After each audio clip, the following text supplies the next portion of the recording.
Hi everyone, this is Ugawashi here, and today we're going to be talking about something a little bit different. It's a hobby that I've recently gotten into, and that is Dungeons and Dragons. Now, what I'd originally intended for this channel to become was focused on Warhammer 40k. It's a hobby that I don't have too much experience with, but since being introduced to it, I've become very interested in the lore and all the backstory of everything, and that's what I wanted to sort of get across, was like my take on Warhammer 40k and a very basic sort of look at everything. But with the whole situation going on with Games Workshop at the minute and their IP, the copyright infringement policy that they're sort of going over and cracking down on, it really wouldn't be a good idea for me to start making videos, because I'm not sure where they'd lie in terms of copyright and not getting claimed and fair use and everything. So I decided to switch to another hobby that I'm fairly new to but very invested in, which is D&D. Now, I don't have the longest or most detailed history with D&D, but I picked up the starter kit, which is the Lost Mines of Phandelver adventure, in my second year of university. We played a few sessions of that with me as the DM. Didn't really go anywhere. We didn't get that far into the adventure, but I enjoyed it. I really enjoyed it. I've always had the sort of creative mindset with drawing and writing. Like, I'm writing some novels at the minute that I'm working on. So I've always had the very creative outlook and ideas. So for me, I enjoy DMing as much as I do being a player, but a lot of the stories that I'm going to tell on this channel from now on will more than likely be about me as a player.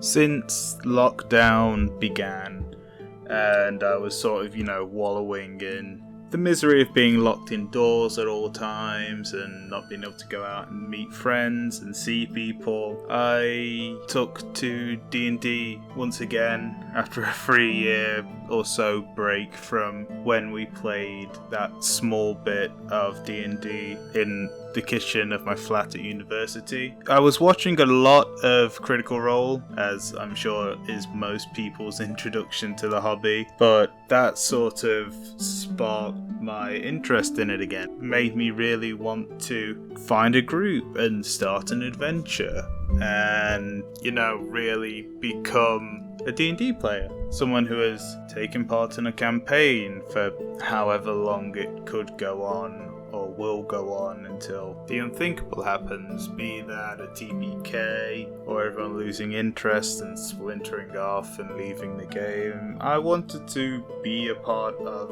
an adventure, to be part of that world. So I began looking on the subreddit LFG for a game, and I stumbled across a really good one. My first true player experience in D&D was I came across this game, which was just a one-shot run by who is now my permanent GM for the foreseeable future, and we didn't have all the information, we didn't have what it was based off, but it's now based off In Search of Volo, I believe. It's an Adventure League accompaniment to the Volo's Guide to Monsters when that was released. And as it was just what I thought was just going to be, a one-shot, one-time use, I just decided to make Grog Strongjaw from Critical Role, basically. I played a Goliath Berserker Barbarian. We started at level 3, so I had the Berserker Path at that time. And I sort of came up with a semi-unique backstory about him living in a tribe in the mountains, and then after a certain point their chief died. He was replaced by his son, who was sort of crazy and turned their tribe into sort of Viking raiders. Like, they'd come down from their mountain and ransack and raid the local villages around its foothills And Ultrig, as he was called, my barbarian, he was invested in these raids because he thought originally they started off as a Goliath would come down from the mountain and sort of challenge maybe like the head of the town guard or like the strongest person there to like a fight, because Goliaths have a very survival of the fittest mentality. They follow, you have to be strong to survive, you have to contribute to the tribe, and this is what Ultrig followed. He was very traditional Goliath. He believed strength and proving yourself was the most important thing. But the Goliaths would come down, they'd challenge these town guards or whatever it would be for food and supplies, and eventually this evolved more and more into just simple mindless raiding committed by the Goliaths on these people. And Ultrig took part in it because he believed they'd wronged the tribe, and so they were a threat, they were an enemy, so he needed to stop them before they could bring harm to the tribe. But you know, as he eventually realised that, yeah, these are just peasants, these are farmers, these are woodcutters, whatever, and he packed everything up and left to become an adventurer, to prove himself strong enough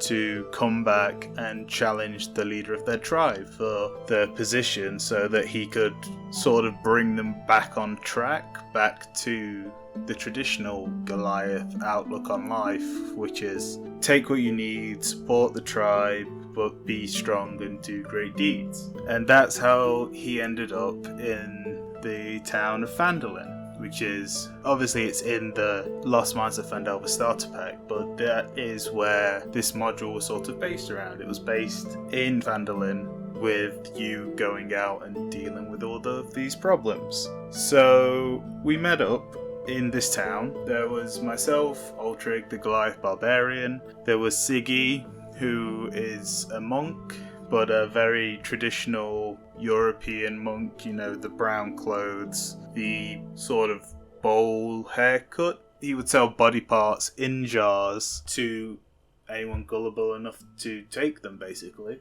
There was Multi, who was a ranger from the local woods from around Phandalin, and he was well known in the town. He would come in and he would sell the hide and the meat of the animals that he'd hunted that day, week, whatever it would be. And our last member was a rogue called Elendar, and he was a gambler, notorious gambler. He and Siggy had caught a carriage down from, I believe it was Neverwinter or Baldur's Gate, but the two of them had never talked, they never really shared any words on the journey down.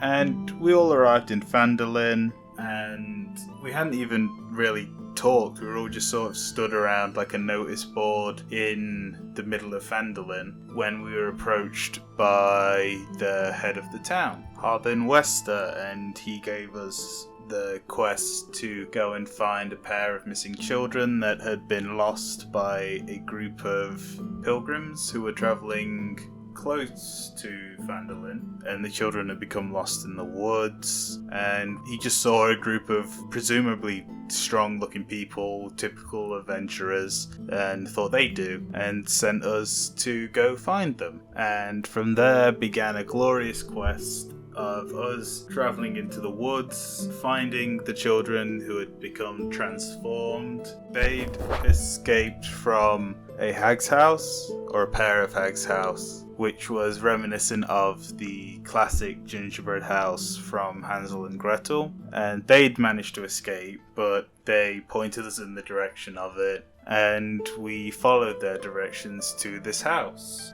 But I'll go into more detail about that at another time. The point of this video really is just to announce that what I'm intending for this channel now is to become more or less a D&D channel with some gameplay or stream VODs thrown in there whenever I find the time or whenever I feel like it. I'm currently still playing with this DM and a couple of the members of the group. This was months ago, so there's been a few change-ups, but regardless, that's a lot of what this channel is going to be now. What I'm planning for this channel is to tell stories from our campaigns if I get permission, and I'm also DMing a campaign with the same group based in a world inspired by Fantasy High, the Dimension 20 series. It's called Fantasy University, based in a modern world, and yeah, I'll release a video on that as well. But for those of you who've listened to all of this mad rambling about Dungeons and Dragons and my experience with it, thank you very much for sticking around till the end. Don't forget to like, comment and subscribe, and I'll see you later for more D&D Storytime.